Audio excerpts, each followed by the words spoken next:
कभी हाथी को मचलते देखा है? नहीं देखा। हाथी मानो मछली को क्या करना पड़ेगा? भाई का क्या नाम है? अमित। हाथी मछली तो क्या करना पड़ेगा? भजन साहब, हाथी मछली है तो क्या करना पड़ेगा? पद्म के पिताजी उसको अंकुश देना पड़ेगा। अर्थात एक महावत देखा, कोई बड़ा सा भाला जैसा रहता है, उसको अंकुश के जब महावत मचल वो हाथी मचलता है तो महावत उसको अंकुश देता है। इससे क्या होता है? वो सावधान हो जाता है। शादी हो गई, बच्चे हैं, शादी उसकी तो नहीं, उसकी तो नहीं, वो पीछे वाले की शादी हो गई, सबसे वो पीछे वाले शादी हो गई नहीं हो गई, संदीप भाई शादी हो गई, बच्चे हैं, मारा कभी बच्चे को मारा है? मारा है कभी? एक आध बार तो मारा होगा इतने 50 साल में। क्यों मारा? पड़ोसी का था कि स्वयं का था? अरे भाई अपने बच्चे को मारना अच्छी बात है। जितनी माँ बैठी है, जिसको पैदा किया उसी को मार दिया, अच्छी बात है। अर्थात वो हाथी, जो हाथी उस महावत का पालन पोषण करा रहा है, उसे रोजी रोटी खिला रहा है, उसी के सहारे तो उसका जीवन चल रहा है, फिर भी उसको उससे भाले से मारता, वो भी नुकीले भाले से। क्यों मारता है? क्यों मारता है? कि यदि ये हाथी मचल गया और कहीं इसने नगरों के नगर उजाड़ दिए और कहीं स्वयं भी मचल गया और माना कि जंगलों में दौड़ा, कहीं कांटे लगेंगे, कहीं कुछ होगा, इसका और घात होगा, तो क्या करता है? थोड़े से घात से इसका बहुघात रोक लेता है। इसी कभी मंदिर में भी यहाँ पे कोई व्यक्ति किसी से कुछ कहे ना तो कभी नाराज मत हुआ करो। ये तो बहुत से स्टार कैसे होते हैं कि माना कोई आके गलती कर दे और कोई एक पुजारी दूसरे पुजारी से कह दिए कि अरे भैया ऐसा नहीं ऐसा करो, तो कभी कभी दूसरे पुजारी को ताव आ जाता है। तूफान लाने की आवश्यकता नहीं है।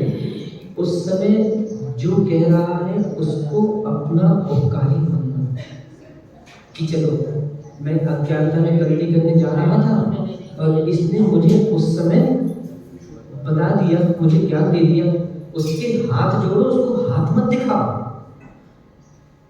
तो मान लीजिए नहीं तो धोती दुपट्टा तो पहन के मंदिर आया तो था कि मैं भगवान की पूजा करूंगा, भगवान का अभिषेक करूंगा, परिणामों को शांत रखूंगा, और भगवान के सामने तुझे तूफान आ गया। ये मायाचारी हुई कि नहीं हुई? इसलिए विचारनीय विषय। कम से कम जिनालय में आने के बाद जितने भी पुजारी जिनालय आए, पहला नियम जिनालय आने का, मैं मौन लेता हूं, क्योंकि भावों को व्यक्त करने के लिए सबसे पहला कोई हेतु है, उसका नाम वचन है। भाव भंगमा, या तो व्यक्ति आंख दिखाएगा, अन्यथा वचन कहेगा, दीदी उनको बैठ जाओ, अन्यथा क्या कहेगा? वचन कहेगा। तो सबसे अच्छा श्रेष्ठ ये हो, जब भी इस जिनालय से अंदर प्रवेश करो अपने मौन लेता हूँ, मात्र अपना स्वयं का उच्चारण और कौन क्या कर रहा है उससे मतलब मत रखना, चिंताएं करेंगे। आया क्या था? मुनीश्वर भगवान को देखूंगा, उनकी पूजा करूंगा, उसकी जगह तो कहा था कि दूसरे को देखने में लग गया। आया क्या था? चलो मैं मंदिर जा रहा हूँ और मैं वहां पे अपना सुधार करूंगा, और तूने क्या कर दिया? दूसरे को सुधारने लगा। और मान लो, अरे ये तो जैन दर्शन कहता है, देखो वहां लिखा है, देखो क्या लिखा है नीचे, परस्पर रहो जीवन। परस्पर में एक दूसरे का उपकार करना ये जीवन का कर्तव्य है। ताव में मत आओ। किसी ने आपको दो बातें कही, आप उसका उपकार मानिए, हाथ जोड़िए, कि चलो भाई हम गलत काम कर रहे थे और आपने हमको उस दिशा में, सही दिशा आपने हमको दे दी। यहाँ आचार्य योगेंद्र स्वामी जो एक व्याख्या दे रहे हैं, एक गाथा जो उन्होंने ज्ञानकुंज जी में लिखी है, चिंतया नश्यते ज्ञानम, चिंतया नश्यते पदम, चिंतया नश्यते बुद्धि, व्याधिर भवति चिंतया। क्या कहना चाहते महाराज? जिसको अपने ज्ञान का ह्रास करना हो वो चिंता करे। चिंता से ज्ञान का ह्रास हो जाएगा। किसी प्रकार की चिंता हो सकती है, स्वयं की, पर की, आदि। चिंतया नश्यते बनम, जिसको कमजोर होना हो, भले उसका वजन 100 किलो है, 100 किलो वाला ज्यादा बलवान कि 50 किलो वाला ज्यादा बलवान? भैया सबसे पीछे क्या नाम? हाथ जोड़ के बैठे। नाम सुनील कुमार जी। 100 किलो वाला ज्यादा बलवान है कि 25 किलो वाला ज्यादा बलवान है? 25 किलो वाला बलवान होगा। 100 किलो ज्यादा बलवान है कि 25 किलो ज्यादा बलवान है? दोनों में से जिसके पास सहनशीलता है वो बलवान। दोनों में से जिसके पास क्षमाशीलता है वो बलवान। शरीर से कुछ नहीं होता। अच्छे मोटे हाथियों को बाघों ने गिरा दिया, जबकि बाघों से कम है। यहाँ आचार्य में वही सवाल समझा रहे हैं कि यदि जीवन में चिंता आई, बल समाप्त हो जाए।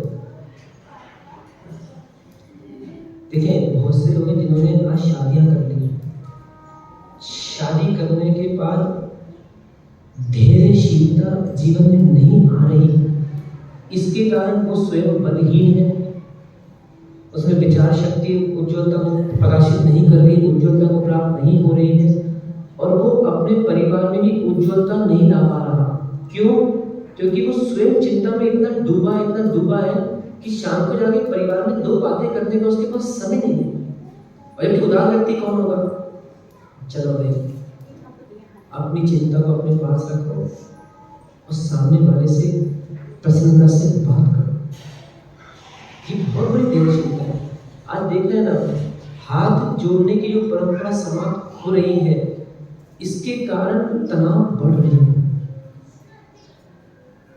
हाथ जोड़ना सीखें, झुकना सीखें, क्षमाशीलता। कौन से 2 गुण बोले अभी? बलवान कौन? तो नहीं भूल गए, कैसे पालन करोगे? सहनशीलता, क्षमाशीलता। भगवान मुनीश्वरनाथ के चरणों में आया करो ना, जितने पुजारी आते हैं यहाँ पे, भगवान से जाने के पहले प्रार्थना करके जाना, भगवान आपसे कुछ नहीं चाह रहा, बस इतना बोल के जा रहा हूँ मेरे जीवन में 2 गुण आ जाए, एक सहनशील बन जाऊं, एक क्षमाशील बन जाऊं। आज साधुओं को देखो आप, ठंड लगती कि नहीं, भूख लगती कि नहीं, क्या करते हैं? कभी देखा है कोई महाराज जी जैकेट पहन के आए हो सुबह 6 बजे गौशाला? कोई नहीं है। कभी देखा कोई महाराज जी को किसी ने बोल दिया गड्ढा का किया सोने के लिए, कभी कटनी ने नहीं दिया। सहन करते हैं। जो जितना सहन करेगा वो जल्दी मोक्ष जाएगा। देखो बहुत बड़ी नीति सिखा रहा है। जिसको ये पूजा कर रहे हैं देवती माता है, काय के लिए आई पूजा करने? अभी विधान करोगे ना, शांति विधान करोगे, पूजा करोगे, क्या बोलोगे? हे भगवान मोक्ष फल प्राप्ते फलम निर्वामीति स्वाहा। अब तूने यह भावना तो खा ली, मुझे मोक्ष फल चाहिए, पहले सहन करना तो सीख। भूख लगती नहीं है, थोड़ा बहुत यदि नमक कम ज्यादा हो जाए तू तमतमा जाता है। घर में 2 दिन 2 बार में सम्मान ना मिले तो तू तमतमा गया। मंदिर में कोई किसी ने 2 बातें बोल दी तो तू तमतमा दिया। अब तेरे अंदर सहन शक्ति नहीं है तो निर्माण कहाँ से जाएगा? आज बताओ, पूरे देश में भगवान पार्श्वनाथ की मूर्ति पूरे देश में है। एक जिनालय में 10-10, 20-20 मूर्तियां। क्यों? सहन किया, आज उपसर्ग विजेता कहलाते हैं भगवान पार्श्वनाथ स्वामी। आज देखो गज कुमार मुनि को देखो आप, देश नाम देता है, क्यों? सहन किया। 5 पांडव को देखें, क्या किया? सहन किया। सुकुमार मुनि, सोचो तो, सुकौशल मुनि खड़े हैं और पूरा नीचे रक्त का रंग छिड़ गया, फिर भी वीतरागता से रंग से अडिग नहीं हुए। ये मुनियों की कठोर साधना। नहीं तो उनका ध्यान रखो ना, जब दशरथ जी को वैराग हुआ और वो राज्य छोड़ के जा रहे थे, तो भरत से जब उन्होंने कहा कि देखो अब मैं वैराग मार्ग पे बढ़ रहा हूँ और तुमको मैं राज्य तिलक कर रहा हूँ, भरत जी ने एक प्रश्न किया। आज का लड़का होता ना तो वो तो बड़ा प्रश्न था, चलो बाप की पूरी संपत्ति अपने मिल जाएगी, चलो अच्छा पिता जल्दी निकलो, कहाँ चलना भी हम छोड़ के आ रहे हैं, कहाँ से चलना। पर भरत जी ने क्या बोला कि पिताजी एक बात बताइए, ये जो संपदा है ये अच्छी है कि बुरी? यदि अच्छी है तो आप क्यों छोड़ते हो, और बुरी है तो मुझे क्यों फंसा है? मैं भी आपके साथ चलता हूं। कितना बड़ा निर्णय, सोचे तो। आज एक व्यक्ति बड़े प्रेम से कहता है, मान हमारे घर के माता जी हैं, हमारे घर के महाराज जी हैं, हमारे घर की दीदी जी हैं, हमारे घर की ये है, तेरे घर के तू कौन है पहले बता। तेरे घर के ये तो समझ में आ गया कि घर से, परिवार से जब इतनी प्रसन्नता, जब कोई घर का परिवार का त्यागी व्यक्ति बने, इतनी प्रसन्नता होती है, और स्वयं त्यागी व्यक्ति बन जाए तो उससे कई गुना प्रसन्नता होगी।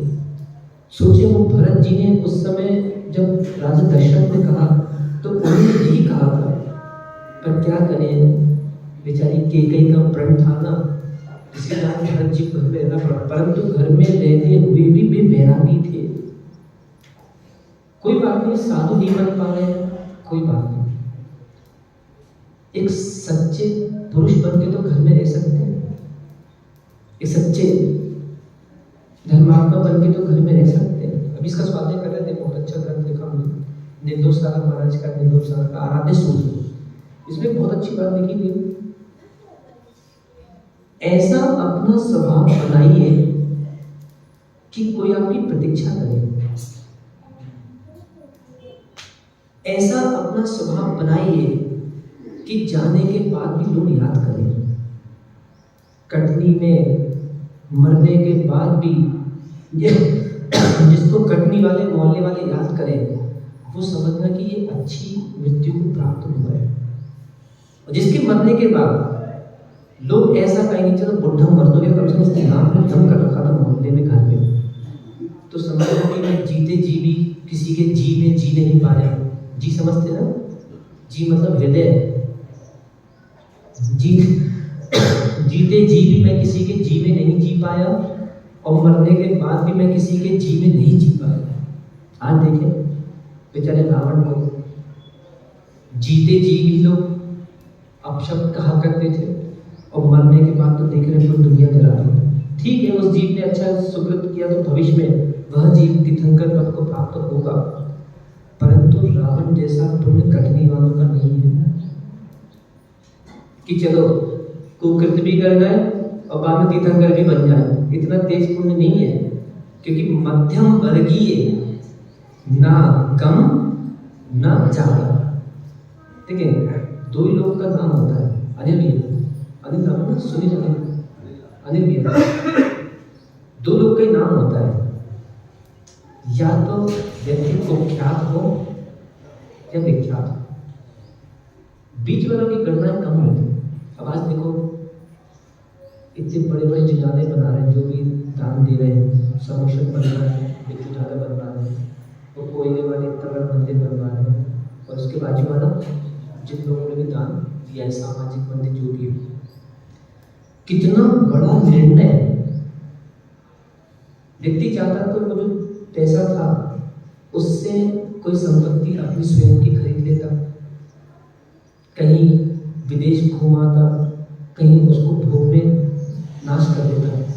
तो कितना बड़ा निर्णय कि उस व्यक्ति ने सोचा कि नहीं, मैं मरने के बाद भी जीना चाहता हूं। कितनी बड़ी बात है। आज देखो यहाँ पे मुनि महाराज की समाधि हुई है, प्रवचन सागर जी महाराज, यहाँ पे समाधि हुई है। मरण के बाद भी जी रहे। आज महावीर स्वामी का नाम कितने लोग ले रहे हैं। आज 24 दिन का मुनि सुब्रत भगवान की प्रतिमा कहाँ है। मुनि सुब्रत दादी कौन है, कौन है ये, कौन से भगवान है। और सिद्धालय में कौन से भगवान है। मुनि सुब्रत नाथ ये है कि जो सिद्धालय में वो है, तो वो कौन है सिद्धालय में जो है। कोई बात नहीं, प्रमाण दृष्टि से देखिएगा तो जिन्होंने अष्ट कर्मों का नाश कर दिया वो आत्मा मुनि सुब्रत नाथ भगवान की सिद्धालय में विराजमान है। इस पाषाण में तदाकार उसी आकार की स्थापना करके, जिसको बोलते हैं स्थापना, प्रमाण नए के द्वारा जो आरोपण करके व्यवहार किया जाता है वो स्थापना विच्छेद आदि कहलाते हैं। इस पाषाण में मुनि सुब्रत नाथ का आकार, यानी ये कौन से मुनि सुब्रत हैं, तो क्या बोलना पड़ेगा, महाराज जी ये तदाकार स्थापना के मुनि सुब्रत नाथ भगवान हैं। अर्थात ये कौन है, ये वही है। ये कौन है, ये वही है। उनके निर्वाण जाने के बाद भी आज अंदर में इतनी श्रद्धा है, इतनी भक्तियां है कि पाषाण में भी परमात्मा दिख रहे हैं, अपना पुण्य मान। और जिनको परमात्मा में भी परमात्मा ना दिखे उसका अभी तीव्र पाप का उदय चल रहा है। आज आप देखना देश में देखा जाए तो चलते फिरते बहुत से साधु हैं जिनको अपन क्या बोलते हैं, जंगम प्रतिमा। ये कौन सी प्रतिमा दिख रही है, अजंगम प्रतिमा, अर्थात अचलित जिन बिंब। और चलते फिरते साधु क्या कहलाते हैं, चलित जिन बिंब। ऐसी भी दृष्टियां, मिथ्या दृष्टियां हो चुकी जिनको परमात्मा में परमात्मा नहीं दिख रहा, और ऐसी भी दृष्टियां, सम्यक दृष्टियां हो चली जिनको पाषाण में भी परमात्मा दिख रहा। अहोभाग्य, अपना अहोभाग्य मानना कि हे भगवान मेरे अंदर में आज भी श्रद्धाएं हैं, तो ऐसा काम कर जाओ जितने पुजारी है, या तो भगवान बना जाओ या भगवान बन जाओ, तो जीवित रहो। और एक ईंट चूने के मकान में रह के मर गए, चलो कोई बात नहीं, आज पैसा नहीं है ना, कोई बात नहीं, काम करो, आज से पैसा इकट्ठा करना प्रारंभ करो। मान लो किसी व्यक्ति ने महीने के 5,000 बचाए, साल के कितने हुए, कितने हुए, 60,000, 10 साल के 10 साल बाद 6 लाख की प्रतिमा विराजमान करके चले जाना। 20 साल बाद कितने हुए, ये मूर्ति कितने की होगी, लगभग अनुमान लगाएं तो ये मूर्ति कितने रुपए की होगी, अनुमान लगाएं तो। अनमोल नहीं होती, मोल भी होता है मूर्ति। ये मूर्ति लगभग मुझे लगता है ज्यादा से ज्यादा इसको बनवाएंगे भी तो ये कौन सा पाषाण है, काला पाषाण है। मान लीजिए अनुमान 5 लाख, 6 लाख, 5-6 लाख जितने भी, जब 6 लाख की मूर्ति रहेगी, ये मूर्तियां कब तक रहेगी, ये मूर्तियां कब तक रहेगी। ऐसी मूर्ति यहाँ रहेगी और यहाँ भक्ति करने वाले न जाने कितनी बार मरण को प्राप्त हो जाएंगे। जिसने मूर्ति किसने रखवाई, निकली है ना कि किसने रखवाई, किसने बनवाई, सिंघल जी ने बनवाई। हाँ, जो भी सुधीर जी ने बनवाई, बताओ अभी जीवित है क्या, जीवित है, मरेंगे नहीं, मरेंगे तो सही, मरने के बाद भी जिएंगे भी नहीं। जितने पुजारी यहाँ बैठे हैं कम से कम आज यहाँ देशना सुन ली है, कम से कम आज ये निर्णय करके यहाँ से उठना कि मरने के पहले एक बड़ा जिन बिंब रखने के बाद ही मरण को प्राप्त होंगे। पहले भगवान बना दूंगा और फिर भगवान बन जाऊंगा, उसके बाद ही मरूंगा। जी देखो ना, कितने लोग की शादी हुई, हाथ खड़े करना ना तो लोगों में से 1 2 3 4 5 शादी नहीं बनी इन लोगों की। अभी देखो 2 रहा है। तो सीधी बात है, यदि ग्रहण करके छोड़ना हो या बिना ग्रहण किए छोड़ना वो ज्यादा श्रेष्ठ है। एक व्यक्ति संपत्ति ग्रहण करता है, शांतिनाथ स्वामी क्या किया, 6 खंड के अधिपति सब कुछ ग्रहण किया, छोड़ दिया। कभी उन्हीं की याद करो। और ये सब बातें मत करना बस कि हम मम्मी का ध्यान रखेंगे, हम पापा का ध्यान रखेंगे। मुझे सब मालूम है कौन मम्मी पापा कितना ध्यान रखता है। ये सब युवाओं की चर्चा मुझे सब पता है। मतलब माता पिता बैठे हैं कुर्सी पे बूढ़े, तू पूछने तो जाता नहीं कि कैसी तबीयत है आपकी। एक अलग से तूने सीढ़ी बना ली बाजू में और सीधा ऊपर निकल जाता है। उनको तो मंदिर तो लेके आता नहीं है। तो ये सब बातें तो व्यर्थ की बातें आज के समय की। माता पिता का ध्यान रखूंगा, ऐसे भी लोग ऐसे माता पिता का ध्यान रखूंगा और पता चला विदेश चले गए पैसा कमाने। सोचने यदि सच्चा माता पिता है तो कम से कम अपने बच्चों को एक सीख अवश्य देना कि बेटा तुम पुणे जा रहे हो, बेटा बंबई जा रहे हो, क्या करने, कौन सी क्रिया करने जा रहे हो। पैसा कमाने जाओगे बेटा वो संसार ही बढ़ाएगा, और पैसा त्याग करोगे तो बेटा तुम्हारा संसार घटेगा। तो बेटा मेरा तो मन है कि नौकरी छोड़ के तुम साधु बन जाओ। ऐसे कितने पिताजी बच्चों को कह देंगे अपने, कितने लोग कह देंगे, कोई नहीं कहेगा। महाराज हम तो मरे हैं और उसको भी लेके डूबेंगे। वो है ना कुछ क्या, हम तो डूबेंगे तुम्हें भी डुबाएंगे।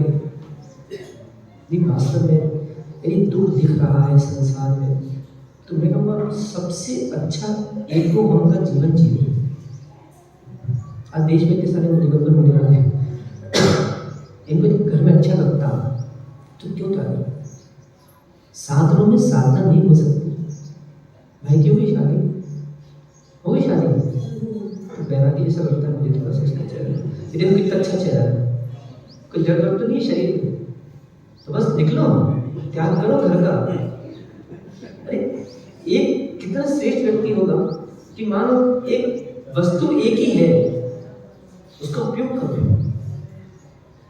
भगवान से प्रार्थना करो, हे भगवान मेरा ये शरीर मैंने पहली भूल तो करी जन्म लेके, हे भगवान अब मैंने जन्म तो ले लिया है, बस ऐसी शक्ति दो इस शरीर के द्वारा मैं देश विदेश में धर्म की प्रभाव न कर सकूं।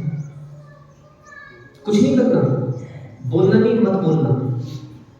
प्रवचन करने कोई नहीं बोलेगा तुमसे कि प्रवचन भी करो, बस गुरु से पीछे मिल जाएगी, इसको ऐसे यहाँ दबाना और रोड पे घूमना। जैन धर्म की अपने आप प्रभाव न जाए। बताओ किसका मन कर रहा है, एक हाथ का। जैनी और जैन धर्म की प्रभावना न करें, जैनी किस बात। अच्छा आज दिगंबर महाराजों का कितना बड़ा उपकार जैन समाज में। वो कोई घर बाहर कोई आसमान से टपके तो है नहीं, कोई सब अपने ही तो लोग हैं। तो उन्होंने कितना बड़ा निर्णय लिया कि चलो इस शरीर से हम पूरे देश विदेश में धर्म की प्रभावना करेंगे। तो शायद ऐसा काम कर दिया जाए कि मरने के बाद भी जिया जाए, जहाँ पे आप इतने यहाँ निर्णय करके आप उठना कि अपने जीवन में एक उतुंग बड़ा जिन बिंब आज से चालू कर दूँ आपका घटाना बढ़ाना। और मैंने बता दिया सरलता से, 1 महीने के 5,000 बचाओ, 1 महीने के 5 बचा दिए, 1 साल के कितने 60,000 और 10 साल के 6 लाख। बस 6 लाख की मूर्ति 10 साल बाद कर दो विराजमान। कितने क्षेत्र, बहुत सारे कटनी व्यक्ति साहब जमीन देखो कितनी भूमि है, गौशाला में कर दो। अरे भाई बराबर कर, और यदि कोई 20 साल का करना हो तो 6 और 6 12 लाख, 12 लाख 20 साल बाद 12 लाख की मूर्ति खड़ी कर दो। पर अभी से विचारधारा बनाना चाहिए, और यदि ऐसी विचारधारा बनाई, भगवान बनाए और स्वयं भगवान बन गए तो अवश्य बनने के बाद भी जीवन संभव है और जीवन रक्षा हो जाएगी। रक्षा करो, रक्षा करो, जीव की रक्षा करो, रक्षा करो, जीव की रक्षा करो। तो मेरी स्वीकृति